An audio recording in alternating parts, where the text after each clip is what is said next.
So we're excited to talk to you about this movie because it's one of those cult classics that you just see and it's just such a great timestamp and it's got to be great for you to look back on it, right? I'm amazed to hear it's a cult classic. I had no idea. Yeah.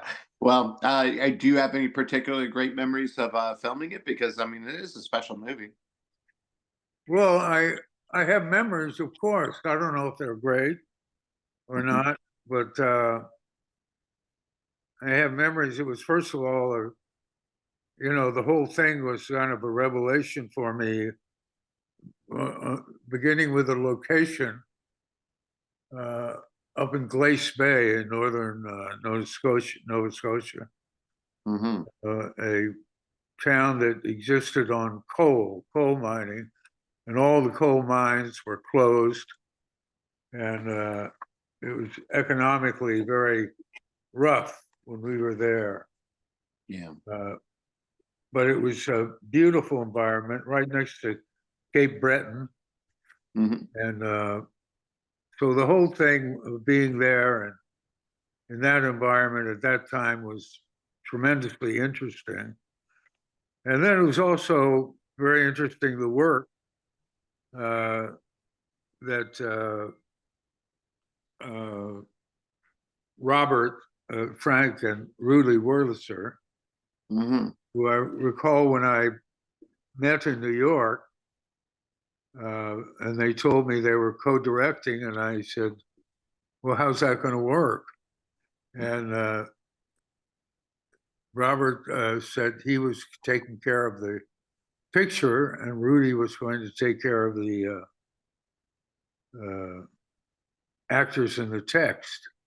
Mhm. And I thought to myself, well, we'll see, I guess.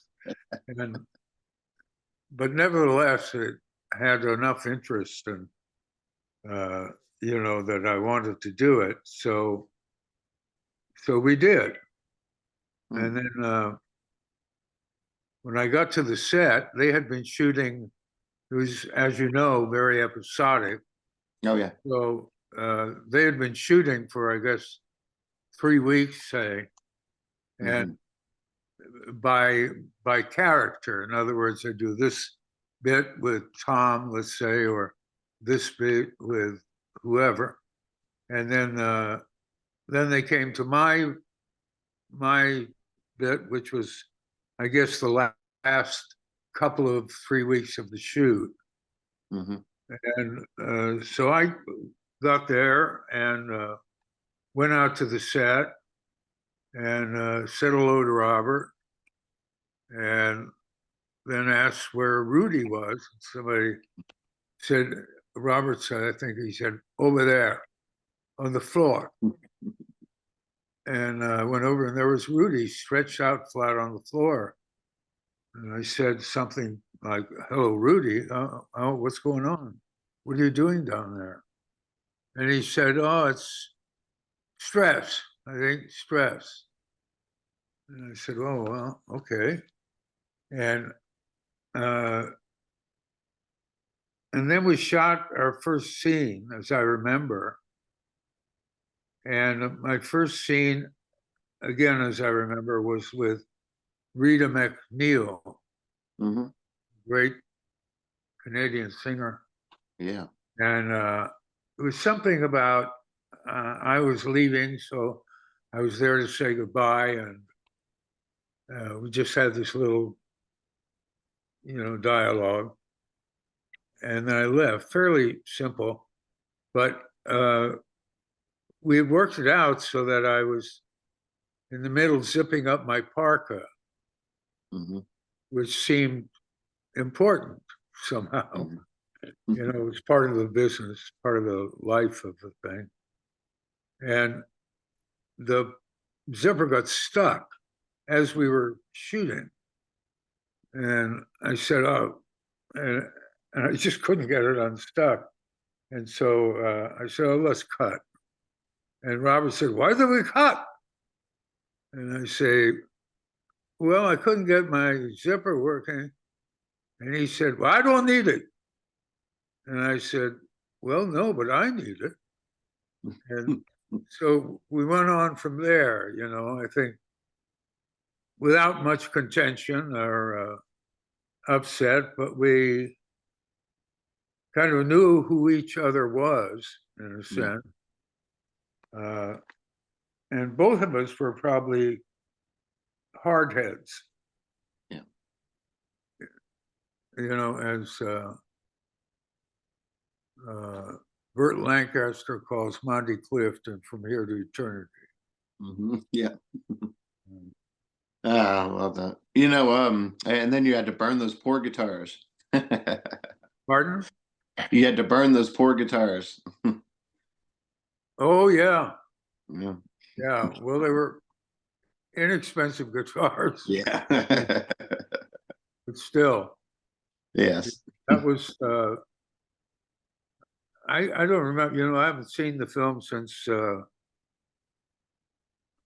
they were cutting in, I guess it was 87, 86 or 87. Mm, And so I don't remember, but that was part of the deal that the character had made. yeah. Not to, you remember that? Yes. Okay. Yeah. Well, and so since you've done so many things or before and since, but of course, people ask you about a lot of great plays you've been in, but also probably what Scarface and Ghostbusters, those kind of things, right? What do they Yeah. ask you about the most? Well, I guess those are the most remembered, Scarface and Ghostbusters, of course, and until lately, then there was a period there where everybody seemed to see Ozark, Yes. and Absolutely. so it's like, Yeah. Yeah. Well, people have been looking up to you for years and thinking, see, that's what I want to do. And you make it look easy. So what kind of advice do you give to those actors that want to follow in your footsteps? well, that's interesting.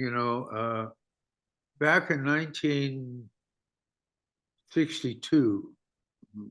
I did a show in Paris, a place called the Club Montparnasse, with William Burroughs. You Mhm. familiar with William Burroughs? Yes, of course.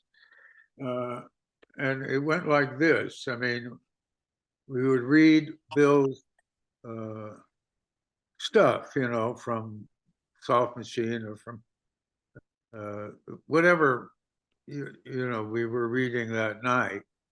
And Hmm. I would sit in a pin spot of light with a three-piece jazz combo behind me, and Bill would sit on the other side of the stage, Hmm. which was stage left, and he would chime in with characters' voices.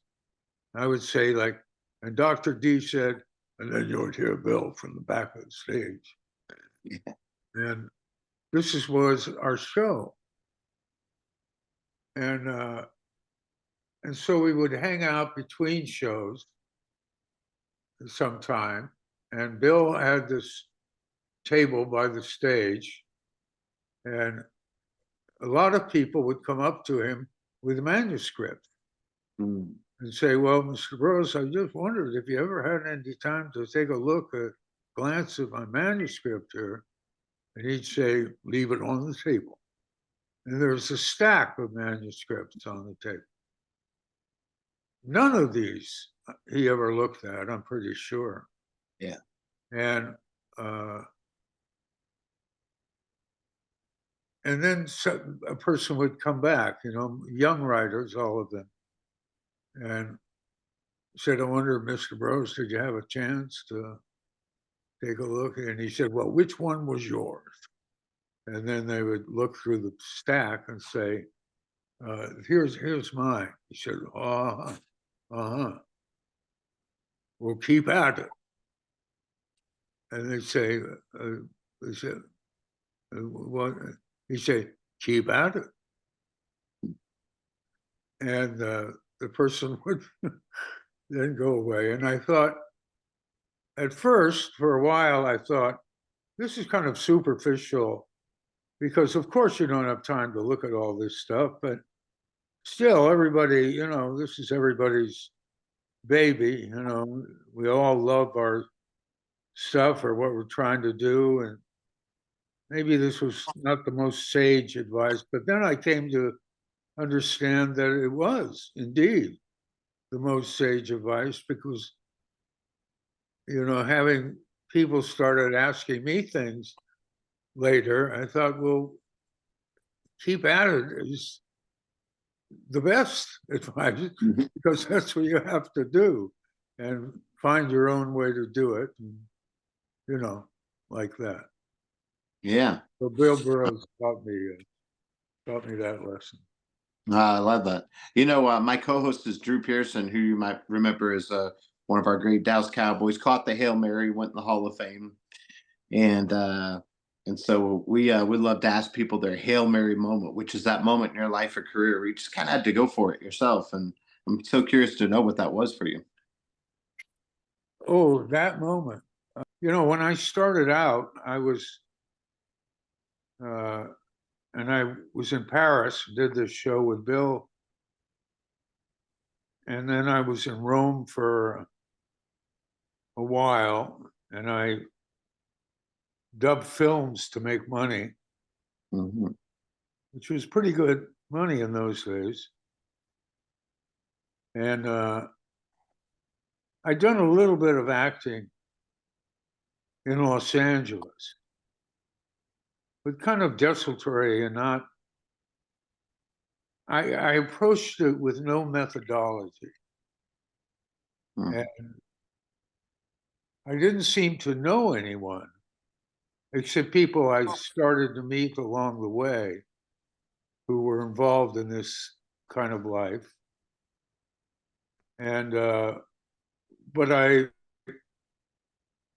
loved doing it, and I'd studied a bit in a class, couple of classes, with a guy named Jeff Corey, who was one of the blacklisted in the Hmm. early 50s, and then eventually started working again. But in the meantime, he started teaching uh, to try to support his family. Hmm. And he became a kind of a mentor and a friend. But uh, you know, and I love Shakespeare. Hmm. Uh, let me just put that in.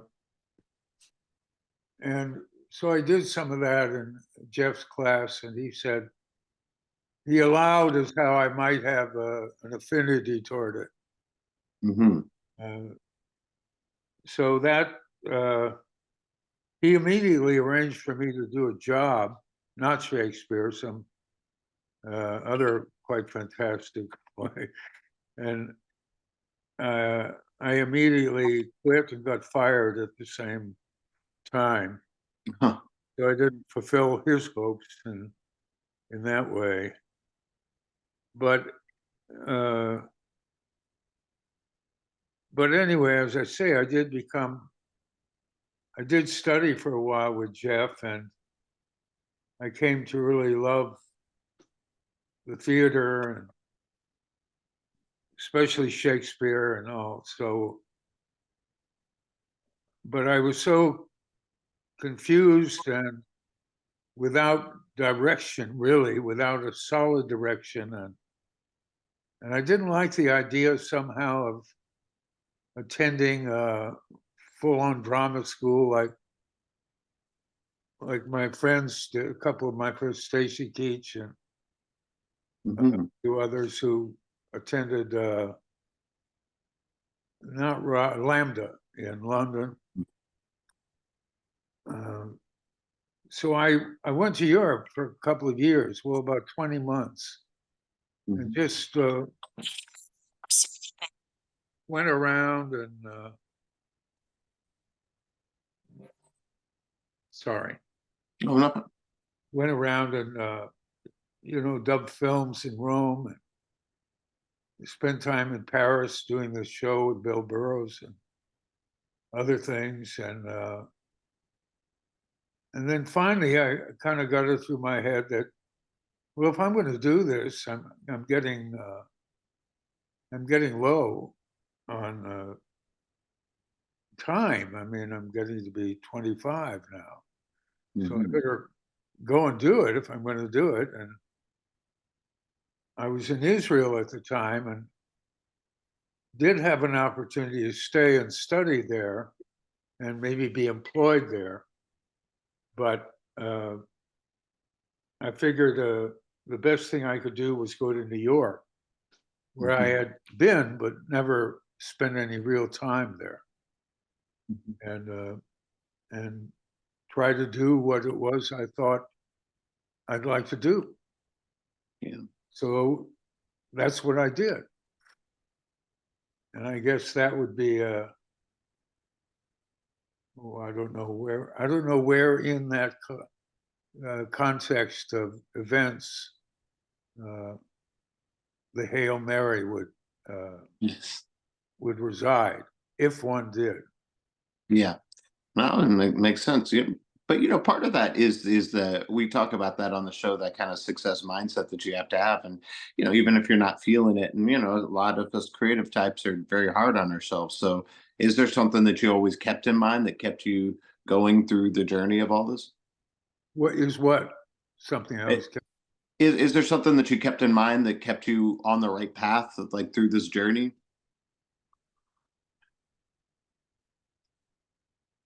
Well, I I didn't look at it as I had any choice, Hmm. I guess.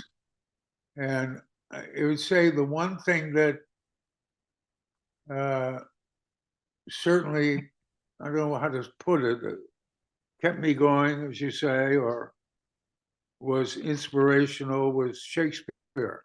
Yeah.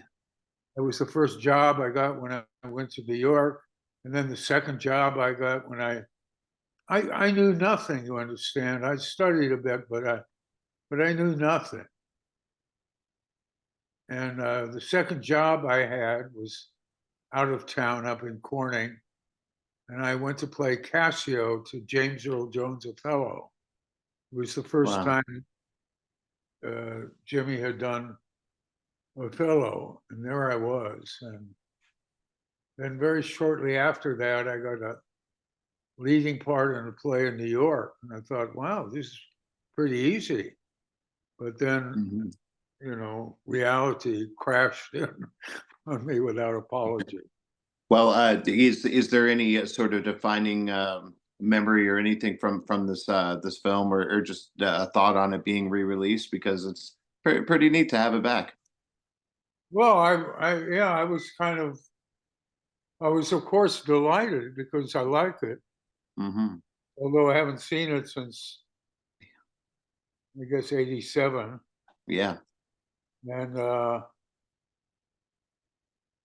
it was kind of a fraught experience in ways, but always interesting and uh, delighted, as I said, to have it re-released. Uh, First, I'm interested to see it again, Yes. and God, it's been a long time. Um, Hmm. yeah, yeah, something occurred to me, and I wonder what it was. I'm at that stage where things come in your mind, and then something happens to them. They dissolve. They're going to articulate. Yeah. Yeah, I mean, all in all, I'm very interested and delighted, and hope it. And at the beginning, I was the release. I didn't think it. It didn't seem to get much push, Hmm. and I think it was a shortage of money that the people didn't have money to. Whoever it was, I think it was IFC maybe Hmm. distributed it. Yeah. Anyway, so yeah, all in all, I'm looking forward to it. That's great. Well, last thing then, we would love seeing you however we can. Will we get to see you in any shows or movies or plays coming up? Uh, well, there is a play that I've been talking about doing in New York. but I Okay. don't want to characterize it or talk about it. Yeah. And then a couple of a television series which I loved, and I hope it goes forward. But we'll see. Yeah. And with my friend Mercedes Rule, I do things.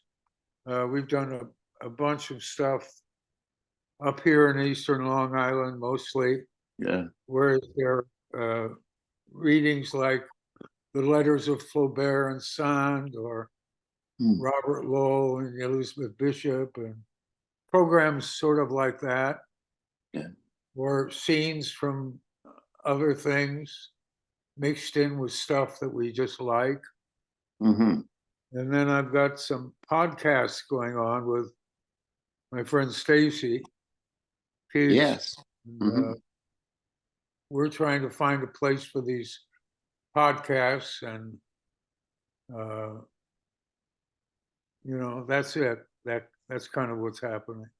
Oh, that's wonderful. Well, we really, really appreciate your time today. Appreciate all the years of great work, and look forward to so much more coming up.